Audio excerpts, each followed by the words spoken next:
The chapter begins by introducing an entirely new setting, Sotenbori in Osaka.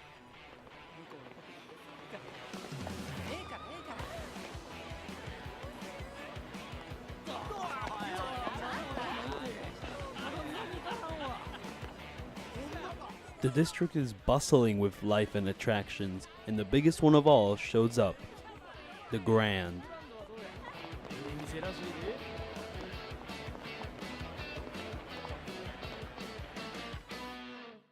This huge, flashy cabaret club with a live jazz band.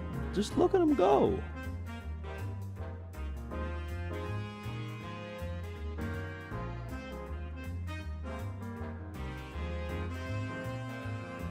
I'm not even sure if they're completely jazz, but they're doing it. All the customers are just living it up. They're just going out of their way to have a great time. It's a bunch of crazy people. Dudes just be throwing money. It's here where we're introduced to two characters, a boss and his employee. And the employee is just taking his boss out to have a great time. And it is a great time at first. You know, the company's good, but then someone starts groping the people and it's not good. You don't grope people, man. The staff comes over to stop this and the dude just straight up assaults the staff. The atmosphere in the room is just really quiet and uncomfortable. We got this crazy person here. No one wants to speak because he might assault them. But before things get any worse, the manager shows up. And the manager turns out to be no one else but Majima. Wait, Majima? Wait, hold up. Wait, Majima. As in this dude from the first game.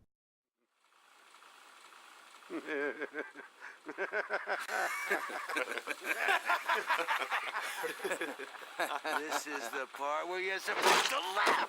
Laugh, you stupid motherfucker! How did a dude like that become a manager of a place like this? It's in times like these we have to remember that Yakuza 0 is a prequel. Because it has a very big zero. Maybe Majima just isn't as crazy in his past life. But then again, that begs the question, what type of person is he in his past life? Majima politely asked this rude customer to calm down a bit and maybe leave the building. But the dude's still being super rude. But Majima doesn't like try to fight him because while this customer is being a nuisance, he is still a customer, and Majima appreciates that in an extreme degree, even to the fact that he won't fight back even if that customer, for say, just drowns him in some liquor, just grabs a liquor, just starts going like. In fact, Majima just takes this in stride. He's very happy that the customer drowned him in liquor because it's his favorite liquor. The customer's kind of getting a little bit annoyed at him though, so he tries to hit him with a wine bottle, but he misses. And then he misses, and then he misses again. The situation is getting somewhat dangerous, and Majima just can't stand around doing nothing, so he invites the customer to tango with him. And pretty much tells the band to drop a fat beat.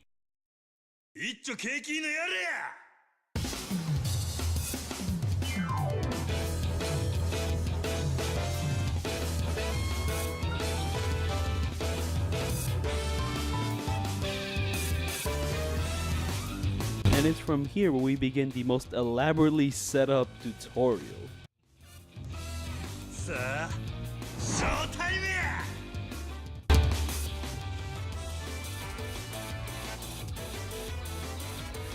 You don't fight the customer, but rather the tutorial tells you how to dodge and how to use certain heat actions. But instead of doing what those certain heat actions do, you just mess with the customer, you know,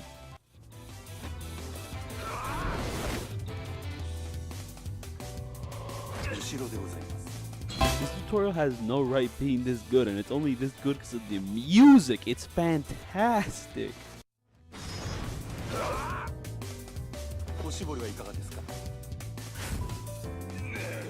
After completing the tutorial, the customer is rather tired and tries to kill Majima, but then again he fails.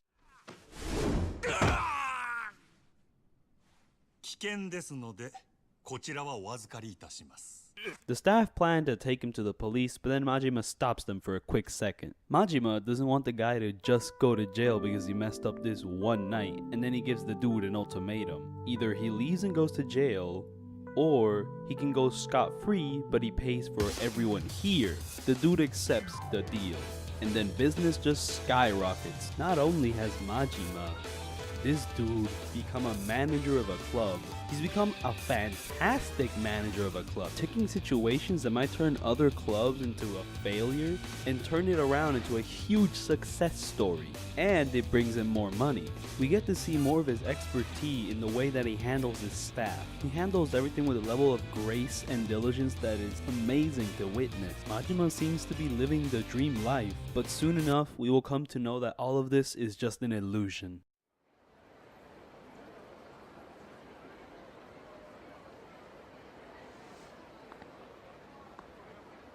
As Majima learns of a customer who's ordering the most expensive things now that he knows he isn't paying for it. Majima goes over to see this customer and is immediately upset once he meets him. The customer is like this suave dude just taking in everything, and Majima invites him to come to his office and talk things over, to which the customer reluctantly accepts and they go on forward. However, Majima isn't bringing this dude over to scold him, but rather, as the body language gives away, this dude is actually Majima's boss, in a sense. This dude's name is Sagawa, and he's the blood brother of Shimano. Shimano in the first game was the chairman of the Shimano family, and Majima was the lieutenant of that family. So are things the same in this time period? Well, before I continue, I must let you know that this event will have spoilers for Yakuza 4. Not the whole game, but for a certain section of that game. It's a bit confusing because of the way people treat Yakuza 0 nowadays. It's been a year since the game's come out, and the game has kind of served as a jumping point for a lot of new fans. And this works for most respects. Like, yeah, they won't understand who these characters are, but the game does a good idea of like building them up and whatnot. Good idea, oh, that's a terrible way. It does a good job at building up these iconic characters in a memorable fashion. So for the most part, this can serve as a jumping on point, except for this certain plot point. To understand the full scope of this plot point, you need to actually play through Yakuza 4 to fully get it. Like, you can grasp it in this game, but there's a lot of like little things that you're not gonna get. So yeah, enough meandering around, I'll get right to it. Majima and his sworn blood brother Saejima were ordered by their previous Yakuza family to perform a hit. Saejima went ahead and did the hit, but Majima was warned beforehand not to go after him. Majima immediately disobeyed orders and suffered for it.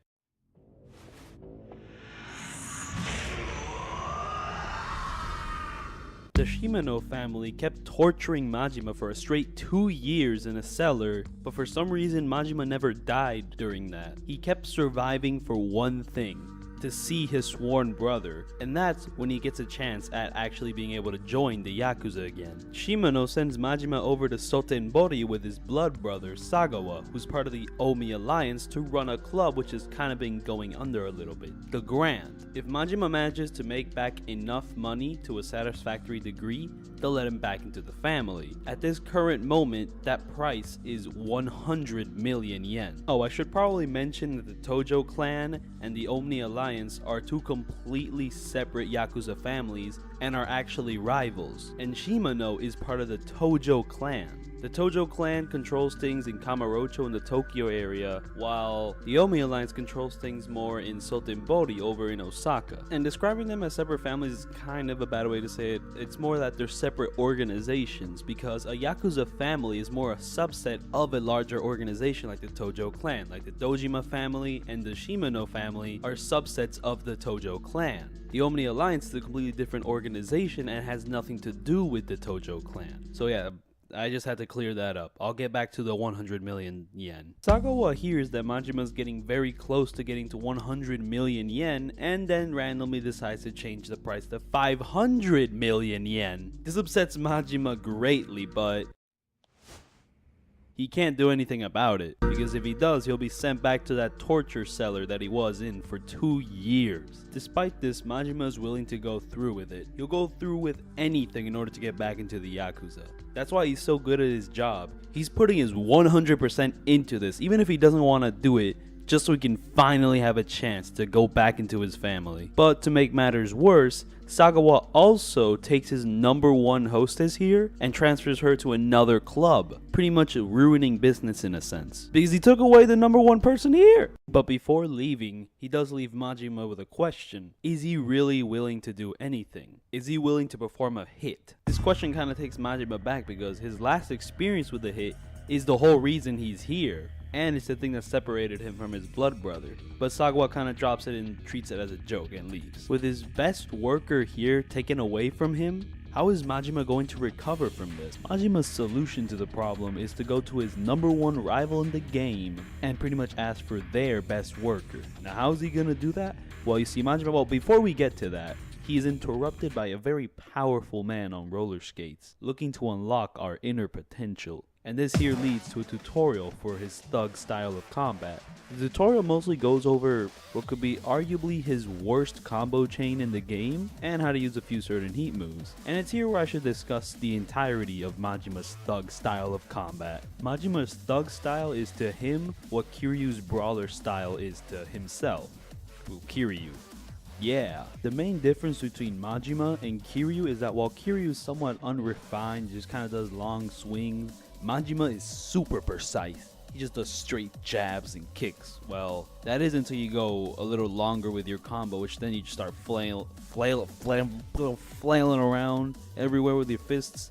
And you just deliver like a straight spaghetti, you go boom. Majima also has 2 dodges, which makes him quite the slippery rat and gives him much more mobility than he could if he only had 1 dodge. And this combined with his precise nature make him a force to be reckoned with. One-on-one fights are Majima's thug combat may be my favorite combat style in the game. Like, it's got the mobility of Kiryu's rush style, but it has all the other moves of like Kiryu's normal style. He's got grabs, he's got good stomps, and it's just a lot. However, it's not exactly ideal for crowd control. Crowd control is possible, but due to the precise nature of his hits, he's more geared to one-on-one fights than, say, 1-on-20 fights. Now that's just a small issue, but what is a real issue is some of these recovery times after you finish some of your combos. Like, certain finishers are fine with recovery times. If you do it, you can get out of it quickly. But you remember that I mentioned that the game's tutorial teaches you the worst combo of the game? Well, the purpose of that combo is to make enemies back face towards you. And while this works with most enemies, there's also a bunch of enemies where like this straight up does not work, or they'll block and you'll be standing there with like your 2 fingers out and you're just like, they're gonna hit you because you're just there. You're not like recovering, but you're just lying around. Another cool thing about Majima's combat system is our heat moves. Wait, what? That's not how you say it. You say it like his heat moves. Yeah, he's got a ton of stylish moves filled with character, but my personal favorite is his knife one. He just straight up kicks a knife. It's smooth, it transitions well into gameplay. Cool, I like it. Oh yeah, Majima can block. Well, that about covers the entirety of Majima's thug style of combat. He's great against boss fights and against enemies, and he does alright in crowds. It does take a little bit more skill to manage crowds, and ain't nothing wrong with that. Being good at the game, that's what playing is for. Now let's get back to the story. So after you're done beating up on an old man, you now have the option of heading straight into the club to negotiate, or get more information about said club so that you're better prepared. You don't have to do this unless you want all the achievements, so which I like. It stops things from getting a bit bogged down. But before we enter, we have to don a perfect disguise.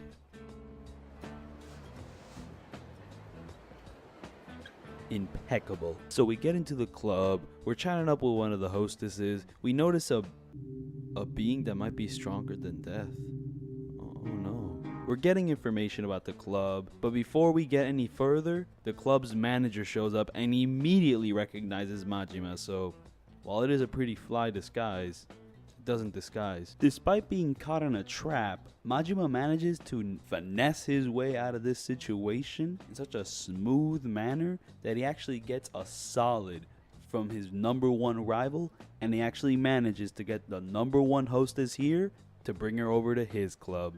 Smooth. Having completed his goal, Majima heads home to rest, but before he gets there, he hears some people arguing very loudly about some weapons, so he gets a little bit curious and decides to step in.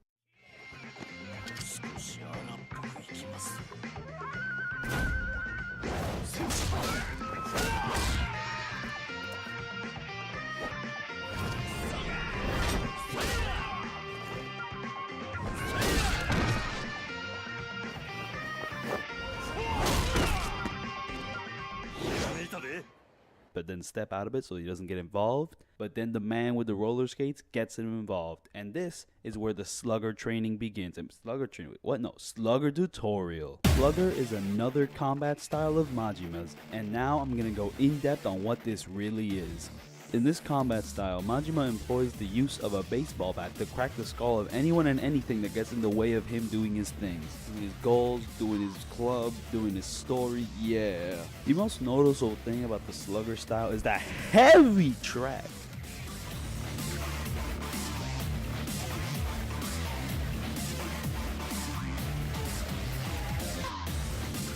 A heavy track that emphasizes the brutal nature of this style. A brutal nature that is further emphasized by the very crunchy heat actions you can perform with your bat.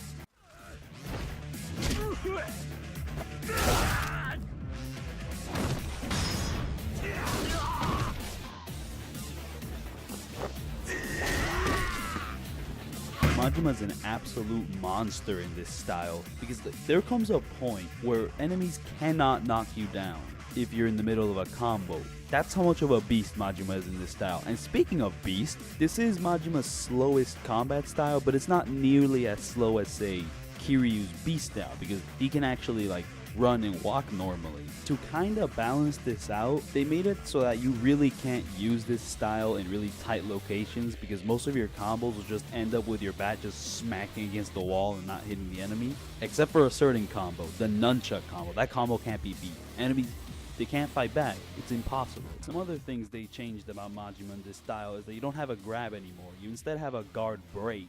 And you don't have two dodges. You can only dodge once. Mind you, that block is very good though. It can block guns. The bat can block all weapons. So if you're going to go up against someone with a knife or a bat, just use your bat. You'll be good. One big issue with the Slugger style is, well, it's rather slow. I did mention this before, but let me elaborate on it. Basically, your attack strings just kind of flow a little bit slowly. Like you do one, and it waits for like a second or two, then another. So that might give enemies time to just turn around and punch you in the face. Mind you, you won't fall down, but you will take damage. So if you're going for like a no damage run, well, I recommend avoiding the Slugger style. And also you have a ton of recovery. No, it's more like bad recovery. After you finish a combo, you just kind of stand there, you wave your bat around, and then enemies can hit you during that time. So I hope you see the issue here. But overall, I do really like this style because it is a nice callback to the first game when Majima beat up a dude with a bat. So it's nice to control a bat in this game.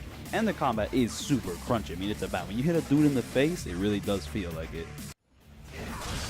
And hey, if a game can do that, I give it props. I also give it props if the combat can keep me interested for a long time. And, well, this does too. So yeah, that about covers the Slugger style. I'll get back to the story now. So once you go through this tutorial, you're introduced to a nice married couple who have access to the black market of sorts, and this is how you get introduced to a certain weapons gathering minigame. In this minigame, you can send out agents to get certain materials for you or weapons back from different countries, and in turn, well, you can make weapons and armor. Now, how do weapons work in Yakuza 0?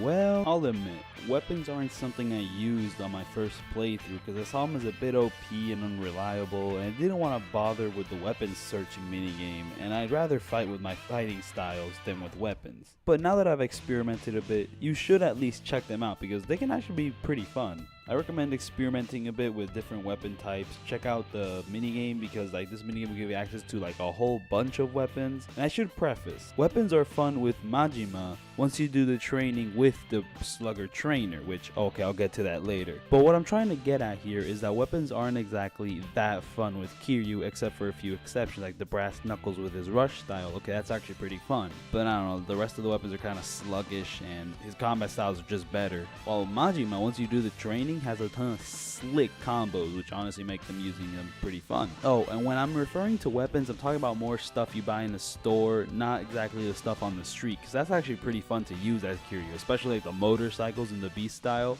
That's key. Also, another neat thing about weapons, so Majima has a combat style that revolves around using a baseball bat. The thing is, you can use different types of baseball bats. If you use a baseball bat in another style, you just use like the weapons combo, but if you use a baseball bat while also in the Slugger style, you'll do the Slugger combo, so that's neat. So overall, my hypothesis in general, overall, weapons are pretty fun to use, but they are really OP, especially in boss fights. It kind of breaks them.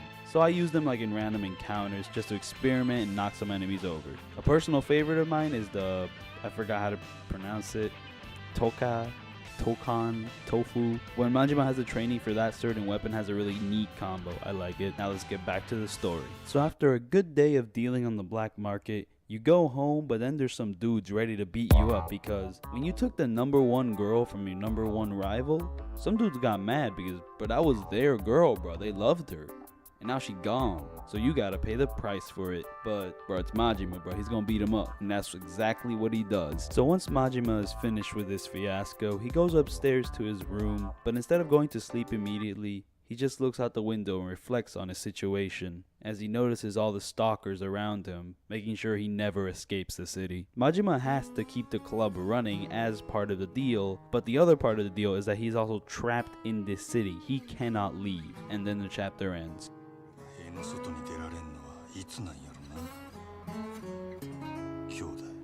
Overall, this chapter was just a bunch of tutorials, but thankfully they're not that excessive. And they're not that annoying because it is certainly helped by the amazing opening cutscene, the beautifully directed opening cutscene. The opening cutscene that does a great job at establishing what Majima's character is in this prequel. Honestly, most of the characters are super memorable and striking, and it's all thanks to some great performances by most of the cast. And most of the cast, all of the cast, there isn't a single bad performance in this game. This chapter did a great job at introducing the story of Majima. But now, it's time for Chapter 4.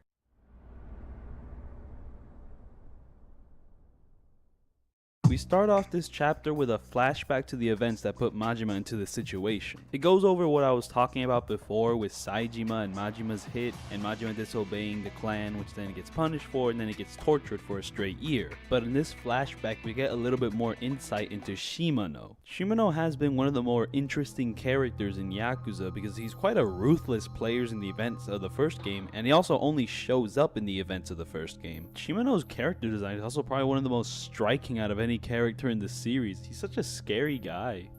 He's bald with like small eyes. It's like, oh man. A very powerful yet manipulative person, and here we get to see a little bit more of that manipulative side of him as he toys with Majima in the torture chamber. Majima's just suffering and he just wants to see his brother, and then Shimano just looks at him and then just leaves. This cutscene is one of the more stylized cutscenes, the one which like emphasize shadows, and that effect really works. It's such a grimy and depressing scene. Majima just looks beat up. Not that fun to watch. But alas, it was just a terrible nightmare. One that still affects him to this day. After he wakes up, it's back to work for Majima, but that doesn't last long because Sagawa calls him up to talk over beer and then just hangs up like a donk. So Majima can't really say no to the boss, so he goes over to Ashitabi Park, or however you pronounce that, to go meet with him. Majima finds Sagawa in a food cart and then sits down and drinks with him, but reluctantly. Sagawa kind of goes over to like tip glasses with him, and Majima just straight chugs his drink and just ignores him. The tension between them is quite high. Sagawa kind of goes over Majima surviving an entire year of torture. What could compel a man to do all of that? Well, Majima whispers to himself this.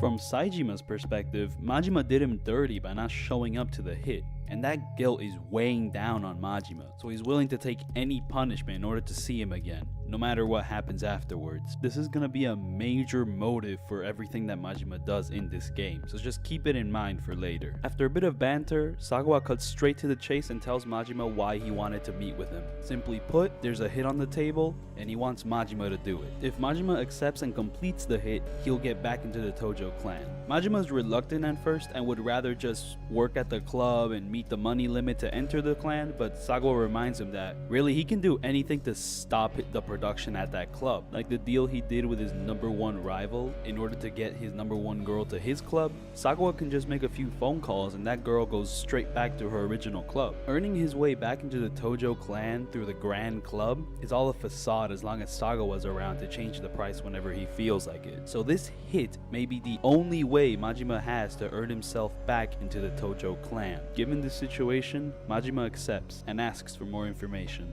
As Sagawa puts it, the name of the target is Makimura Makoto, and he's a total scumbag.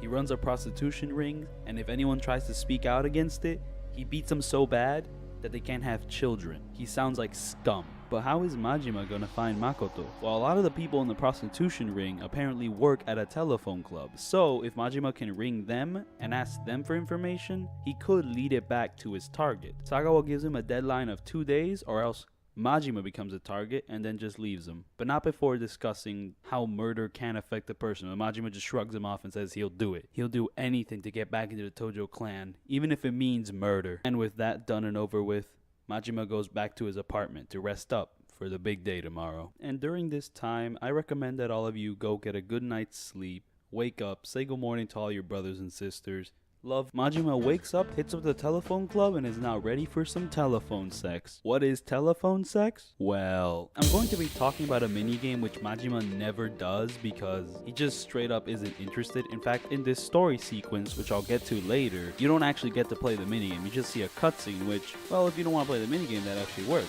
So that's fine. You can only play this minigame as Kyrian. What is this minigame? Well, you see, you pretty much go to a telephone club, you talk to a girl on the other side, and pretty much convince her to pretty much go and just bang. So yeah, given how raunchy it is, it's actually quite a fun minigame. In order to convince the other person, you have to say the right things, and how you do that is by shooting at the right phrases. And honestly, I think what makes this minigame really funny is just the absurdity of it all. We have Kiri here just like straight up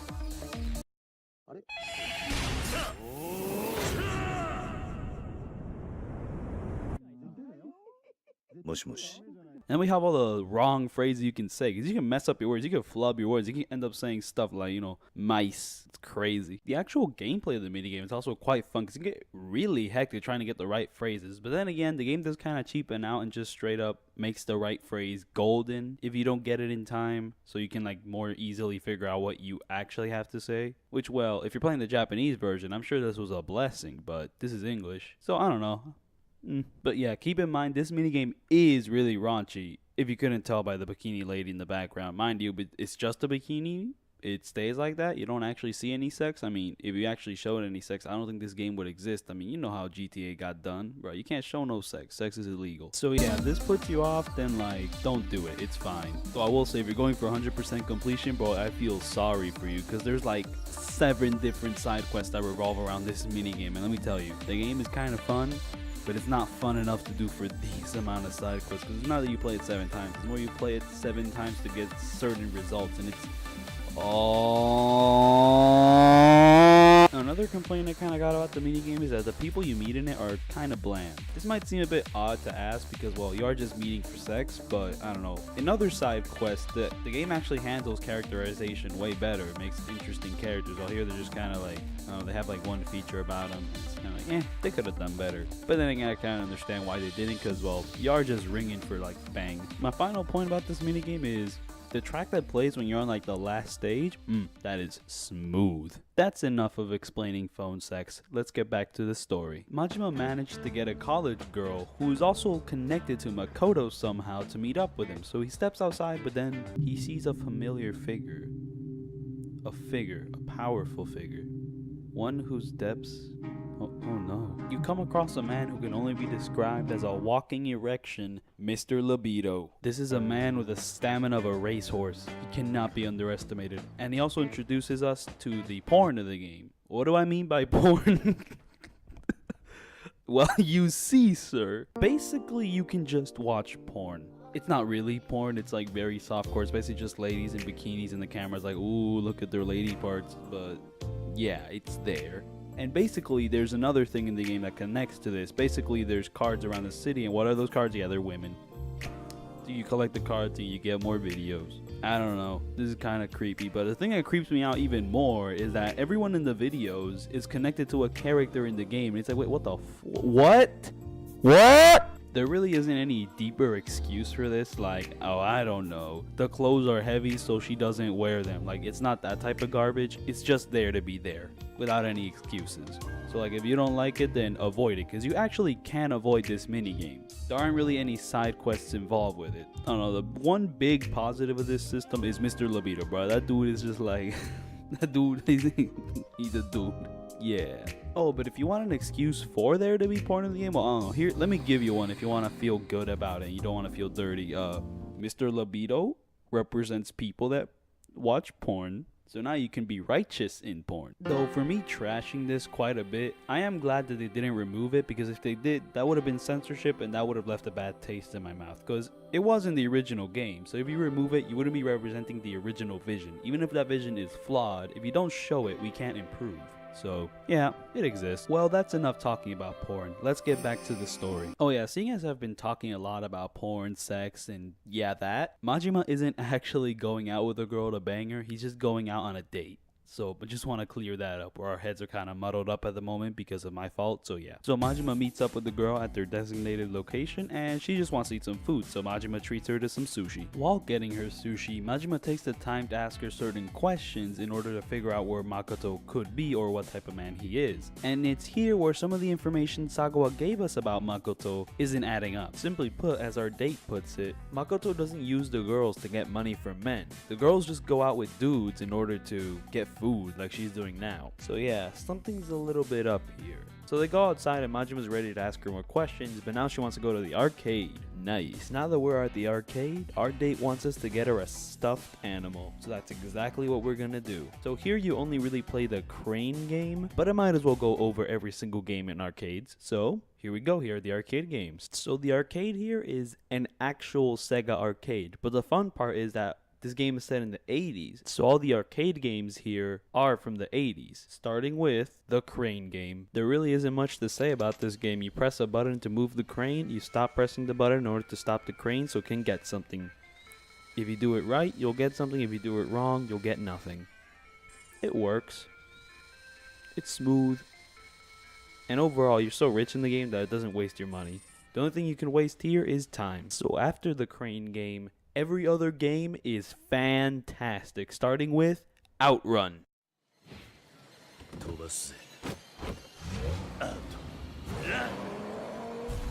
A racing game that's about driving at high speeds while not crashing into things. I really like the aesthetic of this game. It's got a nice comfy atmosphere, and the vibes from the music, tasty. At first I really didn't get into this game because I sucked at it, but after a while I actually got somewhat good and started to understand the mechanics, and yeah, it's a really fun game. And now moving on, we're gonna move on to what is probably my favorite out of these games, Space Harrier.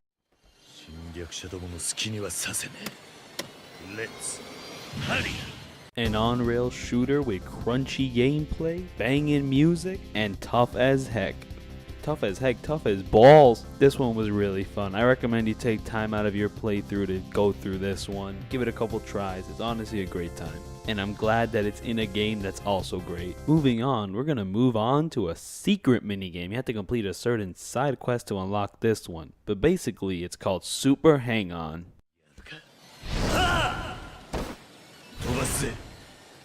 A racing game that's exactly like Outrun, except this time you have motorcycles, and honestly it feels better to play. I consider it the better Outrun. So yeah, it's fun. The final arcade minigame I will be talking about is Fantasy Zone.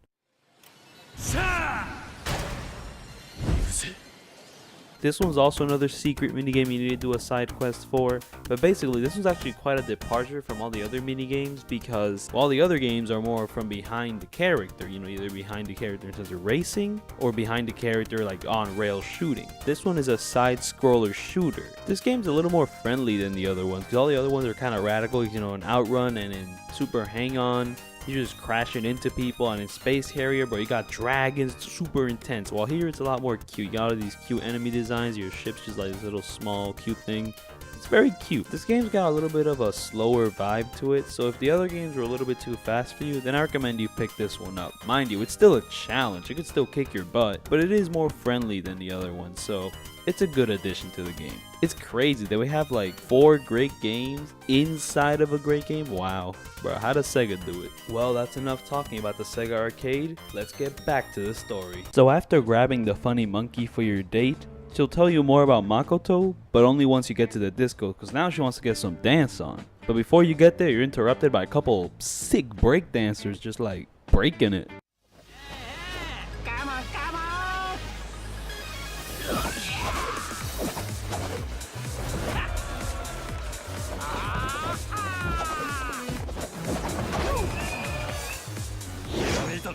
Majima is immediately inspired, but this isn't gonna be the time where we act on it. That comes later. So you finally arrive at the disco, you go to a nice room, and this is where our date starts giving us more information about what Makoto really is. So hooking up with random dudes can be dangerous. So basically what Makoto does is that he protects these girls in case anything goes wrong. So like if things start to get a little bit dicey, you know, dude like starts doing some strange things, they can just call him to their page and he'll just come and beat them up. And apparently he's a real big guy, you know, he's a big dude, so they're always safe. So yeah, something isn't adding up with the information Sagawa gave us. So after telling us this information, now she actually wants to go dance. I mean, we're at a disco. I mean, you're not just gonna sit around. You gotta dance, my man. You gotta get down. But once she gets down, there's a creepy dude just coming on to her a little bit too hard. So Majima steps in, and now it's time for a breakdancing tutorial. And when I say breakdancing, I mean combat. We fighting dudes. Majima's breakdancing style really is like nothing else in the game. Like with all the other combat styles, most of the combos are just square and then you end it with a triangle. Sometimes they've mixed it up with some of the charge combos, but other than that, it usually stays square, square, triangle, square, triangle, square, square, square, triangle. But with the dance style, it's more like square, square, and then you just spam triangle. You just spam triangle, like just boom, boom, boom. Majima just gets down with all of these fantastic animations. They're super flashy, and this style is fantastic for crowd control. Like crowds, they don't exist when you spam square, square, square, and then you just triangle. Just spam triangle, you can't be beat. It's literally impossible to counter. Well, there are a few counters. Certain boss fights have counters to it. I'll get to them later. Given how useful this style is, there are a few weaknesses put into the style's combat. Like, your square combos are pretty weak and flashy, so enemies will just hit you if you don't get to your triangle spamming quick enough. And the dodge, while flashy, does kind of leave you in place for a while, so I'll just give enemies a good opportunity to hit you. But enough of this style's weaknesses. Let's move on to some more strengths. This style is home to some of the more resourceful heat moves. Like, these heat moves can be used in most situations and are super useful. You got one when 2 dudes are attacking at the same time, you just counter them. Like, you got one when a dude got a sword, you can just do this to them. And they're choreographed super well. It's like, effort. There's certain moves that you can unlock that are somewhat technical, but also super useful. Like, there's one where, like, if you're on your second heat bar, and only your second heat bar, you can dodge into an opponent and then grab him in a little, like, leg hold. And it's like, wow.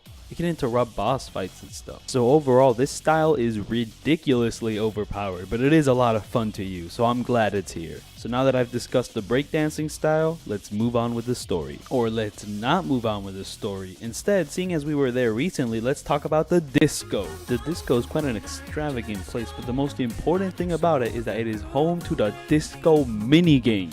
Probably my favorite minigame in this game. It is a rhythm game, which admittedly is kind of hard to get into because the timing for these things can be a little bit tough. Basically how the game works is that you move your character around to the space where you want to hit the button, and you hit the button. The more spaces you move around in order to hit that button, the more points you'll get. The only problem is that the timing for when you have to hit the button could be a little bit unclear and a bit tough to get adjusted to. But once you get adjusted to it, man, it is such a rush. And it helps that every single music track is fantastic banger quality.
It's a good rhythm game with great music behind it, so it's a blast to play. Now let's move on to the story, but for real this time. So the date is now over, y'all had a great time, but before it's over, the girl lets you in on one more detail of Makoto. Basically, he's asked all the girls he's in contact with to try to find a guy with a bat tattoo. Why? Well, they don't know. But overall, yeah, it seems like Sagawa doesn't know what he's talking about, because from the way he was described, he seems like a great person, but how is he running a prostitution ring? Doesn't make any sense. Well, it doesn't matter, because Majima's ready to do whatever it takes to get back into the Tojo clan. And he actually has a location on the dude now. He's a chiropractor, so he could be at this massage place, and that's where we're headed next. But before we get there, we're introduced to Breakdancer Man. Oh man. This dude saw your breakdancing tutorial fight and he was impressed. So he's willing to teach you some more moves and actually wants your help in a little operation of his. And now that we've been introduced to all of the trainers in Majima's game, I might as well go over them now before I continue with the story. A lot of the things I said with Kiryu's trainers is also the same with Majima's trainers. The moves you learned from them are the ones locked in your spear grid, so you need to reach said moves before you can learn them. And every single move you learn is valuable and you should take time to learn them. So starting off, let's start off with Majima's thug trainer, the old man in roller skates, who's not that old in this game, but he still is very powerful. The thug trainer is the simplest out of the three. His setup is that you just fight him straight on to learn a certain move. But you don't learn that exact move, but you learn something different that's equally as valuable. That's about it. It's actually quite fun to fight, so I like him. Moving on, let's move on to the Slugger trainer. Married man. The married man is your Slugger trainer. And the way you train with him is that you fight him one-on-one, except he uses the weapon, so it's a little bit tricky. The weird thing about his training is that you don't actually learn moves for your Slugger combat, but rather good combos for weapons. So if you want to make weapon fighting fun, then do all of this guy's training. But if you're not interested, then I don't know, I recommend maybe skip it, but I don't know. Skipping new moves is kind of a bad idea. So if you have the time, stop on by. So after we're done training with the married man, I'm gonna move on to the breakdancers. The breakdancers probably have the most complicated training thing alongside the Beats Lady, because they have two separate training things. The first is more normal, it's like Backtusis, but instead of being hunted by Hitman, you're just learning moves of the dudes, so it's all good. Their second is more of a side story, which you can do for money and fame, and to become homies with them, where you just kind of beat them up and get a certain amount of money. It's a fun challenge, but you don't actually learn any moves this way. Mind you, the moves that they do teach you in their normal training are some of the most valuable moves in the game, so go out of your way to learn them. They are fantastic. And with that, I am done talking about all the trainers. Let's get back to the story. So you run over to where the massage parlor is, but before you enter, keep in mind there is going to be a lot of combat. So if you don't want to die, I recommend stocking up on some healing items before entering. So with that in mind, let's go. So you enter the building and look around, only to see that your target isn't there. So you turn to leave, but suddenly a woman enters the building, and now you have to hide from her. But then you realize, hold up, she's blind. So Majima tries to escape and almost does, but then she suddenly turns to answer the phone and bumps into him, and well, now that she's bumped into some random person who was sneaking around the building, well, she does something pretty reasonable. Now Majima has to try his hardest to convince this lady that it means no harm, and he's definitely a bit shaky. His excuses kind of run into each other, but at some point he convinces her to massage him and pretty much just work him over, because, well, if he doesn't, he might be called a thief and he might be arrested, and well, you don't want to do that when you have a hit. Majima's quite lucky that he found the way out of that situation, because like, the lady was nearly crying. Like, oh man, crazy he was able to deal with that. But anyway, he's receiving treatment and he takes this opportunity to ask a couple more questions about Makoto, and he just learns that, well, he's just a great guy. So yeah, Saga was probably lying about him, but he still has to kill him either way. So Majima decides that it'd be a great idea to just straight up fall asleep during the procedure. お客さんお客さんなんや寝てもうたんか The dude was so tired from working so hard that a single massage put him out. The lady wakes him up and he's all like, oh man, I was really sleepy. But then suddenly, his target actually enters the building and he's all like, oh hey, I'm back. And then he opens where Majima is and he's all like, oh hi, how you doing? You know, Majima's a little bit shook. He's like, oh. Mind you, the lady's blind and she doesn't understand the tension happening here, because Makoto understands why Majima's here now. I mean, just look at his tattoos. However, Makoto here ain't about to throw down with his assistant around, so he sends her out for some groceries, and once she's out, it's boss fight time against the massive man.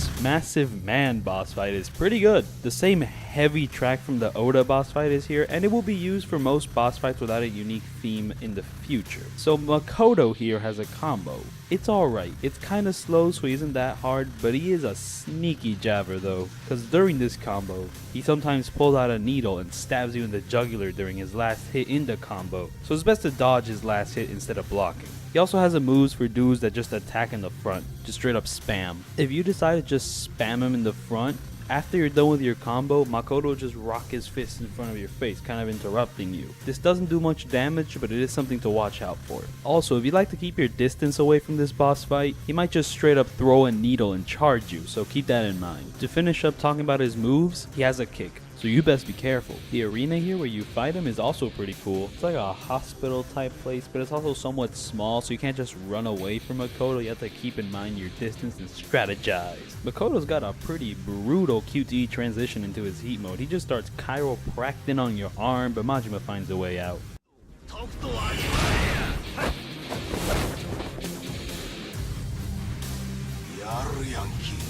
The same thing I said about heat mode before applies here. One thing that kind of bothers me about this boss fight is that Makoto here only gets 1 health bar while Kuze got 2. So Makoto is somewhat of a less challenging fight because he doesn't have nearly as much health, which kind of bothers me. But oh well, it's not game ending. So once you beat Makoto up, it transitions to a cutscene where you're about to beat Makoto up, but then suddenly some Yakuza type dudes come in the door and are asking for Makoto Makimura. The massive man steps up, but the Yakuza type's like, wait, what, you?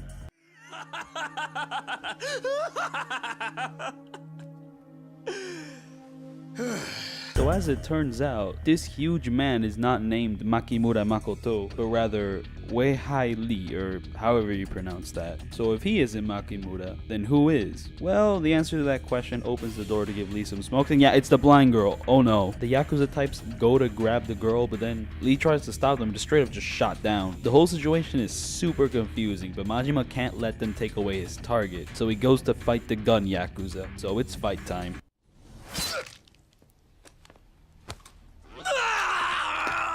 But it's not really a boss fight, it's more like enemies. Now this enemy encounter is normal except for the fact that one of them has a gun and guns do huge damage. So you gotta play it a bit carefully here. So once you beat up this group of enemies, you go outside and beat another group of enemies in order to get in contact with a girl. Once you do, Majima doesn't straight kill her because he's just so confused right now. He just wants to get to a safe location to think things through. And this here starts a somewhat gimmicky beat 'em up level. Simply put, this is a stealth mission. So your goal is to escort Makoto to an endpoint without getting caught.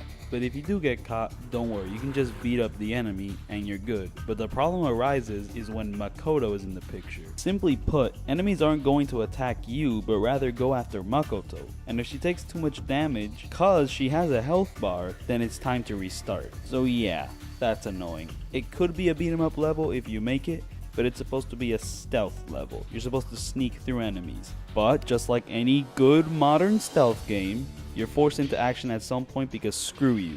But this is an action game, so I'm not that upset about it. The stealth mechanics here are somewhat basic, then again, this isn't a stealth game. You have to avoid line of sight, which you can see on your minimap, and you have hiding spots to go into to avoid enemies, and you jog slow because you're holding Makoto's hand the whole time. There's a few QTE sequences thrown in for good measure, which are insanely punishing. They're like a straight second. If you don't press the button in that time, the enemy catches you and you have to go into combat. But if you do press the button, you crack his neck and you stealth through. But it really is punishing. Oh man, you gotta have super reflexes. You reach a certain point where combat is forced upon you and it's the gun Yakuza again. But this time, you don't have to worry about Makoto. Her health bar isn't shown, she's all the way to the side. So brownie points for that. So once you beat up this gun guy again, you try to get answers about Makoto from him, but he gives us nothing of worth and then he passes out. And from there, we have completed the stealth mission. Now that we're in a safe area with Makoto, she starts breaking down and sobbing and clings to Majima. Majima is just super conflicted on whether to kill her or not because of all the crap he's been through that he wasn't expecting. He pulls out his knife in this great scene where you can clearly see his doubt on the reflection of his knife. Majima has to kill her if he wants to get back into the Tojo clan, but is he really gonna be able to? Well, find out in the next chapter, because this is where the chapter ends. This chapter's alright. I don't know, there's a little bit too much forced fapping about here and there, but this is where the story starts to pick up a bit, so I'm fine with it. There's quite a bit of tutorials here and there, but the boss fight here is really good, and while the stealth mission is somewhat gimmicky, it is a good change of pace. Overall, I do like this chapter quite a bit, and it does introduce the overall dilemma of Majima's story. But anyways, we've had 2 chapters with Majima. Now it's time to switch on over to Kiryu. On to chapter 5.